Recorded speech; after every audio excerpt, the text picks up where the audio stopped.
when you take a look, and I know that the Tua saga has just really begun. I mean, he's barely played for literally just, not even an hour of his life in the Dolphin uniform. But what is your take on how his career has started and how the Dolphins look in 2020? The Dolphins are looking, to me, phenomenal. We hired Coach Flores, and he kind of deconstructed everything and built it from the ground up. But I think that was what was required in order to get us headed back in the right direction. So everybody I talked to that's in the front office, they love him. They really feel we finally got the right coach. And, the way he's been drafted, the way him and I think Chris Greer, which is GM, they've been working together, and they have this. To me, it seems like it's a concept that it's not I did this.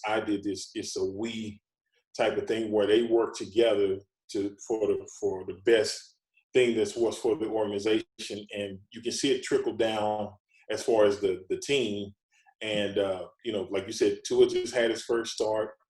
It wasn't like a typical stat-wise the day he probably envisioned, but at the end of the day, the defense really stepped up, played well. We played the Rams, which was a very good football team, and we were able to come out with a victory, and now we got Arizona this week. So I know Tua will continue to get better week in and week out, but it was good not to have him in a pressure situation where he was forced out to throw the ball 50, 60 times and still come out with a win. It's always good when you come out with the W. Oh yeah, it doesn't matter if it's pretty. Get the W, right? Just on to the next week. Yeah. Now, the decision though, with Ryan Fitzpatrick really playing well, to go and hand it off to Tua. I mean, I don't know if you were ever in a spot in your playing career where something similar had ever happened, but just knowing what it's like to be in a locker room, what would you say about the decision they made when they made it with the team doing as well they were doing? Well, I'm in Houston now, but I keep up with the team. But from the outside looking in, I had the same question you did. Why now? Because Fitzpatrick was really playing well. The team was playing well, and they made the transition. And then I just said, a couple people asked me, and I said, well, maybe the thing is they get to see him in practice day to day. So he's probably really been coming on, and I think Fitzpatrick always knew that he was eventually going to have to surrender that position to Tua. But I think it caught him off guard as well that it happened so quickly. But I think it was the coach's decision, and they went with it. And I guess they felt it was time. But I think it caught a lot of people off guard. But I'm going to just trust the process and say, okay, it's a reason they did it. And as long as it works, I think that's all that matters. And if for whatever reason it doesn't work, let's just say that the Finns lose the next three, or go 1-4. If you're the coach, can you pull the plug on this experiment, or do you have to ride with this all the way through because when things were going well, you decided to change it up?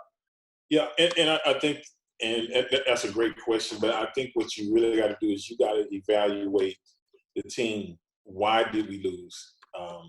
Because you can put up great numbers and still lose offensively or vice versa. So it's several variables that go into winning and losing. So I think he'll evaluate that. I think as far as the Tua perspective, if the defense continues to play the way that they play, I know they want to see him make progression, but he can kind of be, to me, like a game manager. You don't want to just go out and just say, I need you to throw 300 yards, 3 touchdowns, this and that. If we're winning this and that, let's be smart, control the time of possession, this and that, mix in a little run, this and that, and just keep our defense off the field. And as long as you keep adding W's in the column, I think that's the thing. But even if we're not, if he's still making progress and heading in the right direction, I think they still stick with him and continue to go that way. And Tua, of course, is a lefty. So as someone that played left tackle, if you were playing, how much does it change your mindset playing to know that your quarterback is left-handed versus right, to know that you're going from blind side to play side? Yeah, I think as an offensive line, I know with Dan, it was he was a right-handed quarterback. But to me, Tua is the future bet. for me, it was a little different.